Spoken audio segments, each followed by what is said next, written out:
percentage points below our projection from a year ago, which is the blue line. So the disinflationary process has progressed well, and indeed faster than we expected. Both oil and gas prices have been significantly lower than market pricing suggested a year ago, but the downside news to inflation over the year has also reflected lower than expected food, core goods and services price inflation. Since August, services inflation has fallen quite sharply to 4.9% in September, 0.6 percentage points below the projection we made in August. Looking further ahead to the next 6 months, which is shown in the shaded area of chart 2 that's just come up, we expect consumer price inflation to rise somewhat as the drag from lower energy bills wanes, that's the orange bars, and the contribution of services price inflation comes to dominate, that's the yellow bars. It's encouraging that we can now move forward from a lower starting point. But services and price inflation remains elevated, and recent downside news has tended to be driven by more volatile components, such as airfares and accommodation. We still need to see services price inflation come down more broadly to keep headline consumer price inflation at the 2% target. Monetary policy has been guided by the need to squeeze remaining inflationary pressures out of the economy to achieve the 2% target sustainably. We have needed restrictive monetary policy to lean against domestic second-round effects from those global inflationary shocks.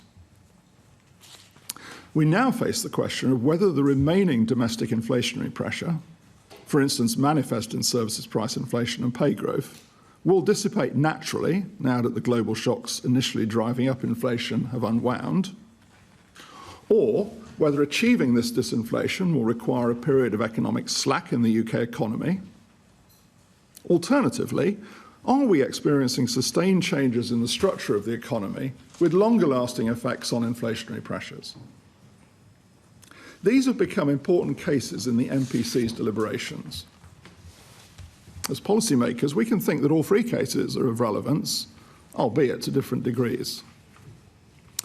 Now, the forecast that we publish in the Monetary Policy Report today is based on the second case. In the projection, second-round effects on domestic prices and wages are expected to take somewhat longer to unwind than they did to emerge. But a margin of slack emerging over the forecast period is sufficient to ensure that consumer price inflation falls back to the 2% target in the medium term.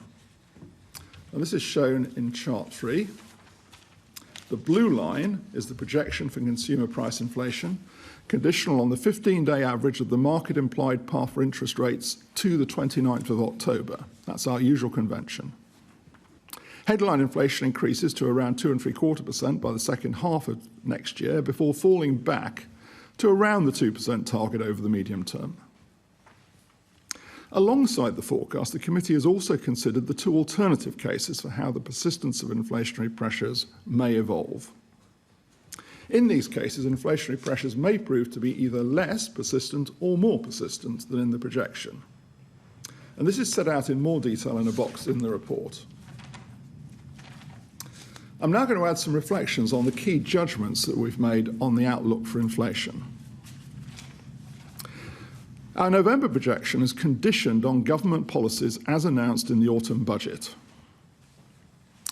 Chart 4 shows public sector net borrowing and how it is projected to change relative to the previous March projection by the Office for Budget Responsibility. In the autumn budget, the path for public sector net borrowing is higher than it was in March, but the chart on the left also shows that the difference is more pronounced in the first than in the future years. Public sector net borrowing is still projected to fall significantly over the forecast period. We provisionally expect the measures announced in the budget to boost the level of GDP by around 0.75% at their peak in a year's time. This reflects the stronger and relatively front-loaded paths for government consumption and investment, more than offsetting the impact on growth of higher taxes. Overall, fiscal policy is still expected to tighten over the forecast. But all else equal, the changes announced in the budget are expected to reduce the margin of spare capacity in the economy over the forecast period. The marginal effects on our inflation projections from the autumn budget are shown in chart 5, which has just come up. Combined, measures push up on inflation by just under half a percentage point at their peak. That's the white line. The extended freeze on fuel duty pushes down on inflation over the next fiscal year. That's the orange bars. But as it is assumed to rise thereafter in line with announced government policy, fuel duty then pushes up on inflation from the second quarter of 2026. Other measures directly push up on inflation over the first year. That's the purple bars. Now, there are different ways in which the increase in employer national insurance contributions could play out in the economy. It represents an increase in the cost of employment. There are at least 4 margins of adjustment. Firms could pass on higher costs to consumer prices, or firms could absorb the increase through lower margins or higher productivity. Firms could increase wages by less, or firms could respond by reducing employment. Now, let me be clear. Public policy measures of this kind serve other objectives, and it's not for us to opine one way or the other. What we must do is respond to any consequences for inflation in order to meet our 2% target over the medium term. Now, we will get information on how the consequences for inflation evolve over time. A gradual approach to removing monetary policy restraint will help us to observe how this plays out, along with other risks to the inflation outlook.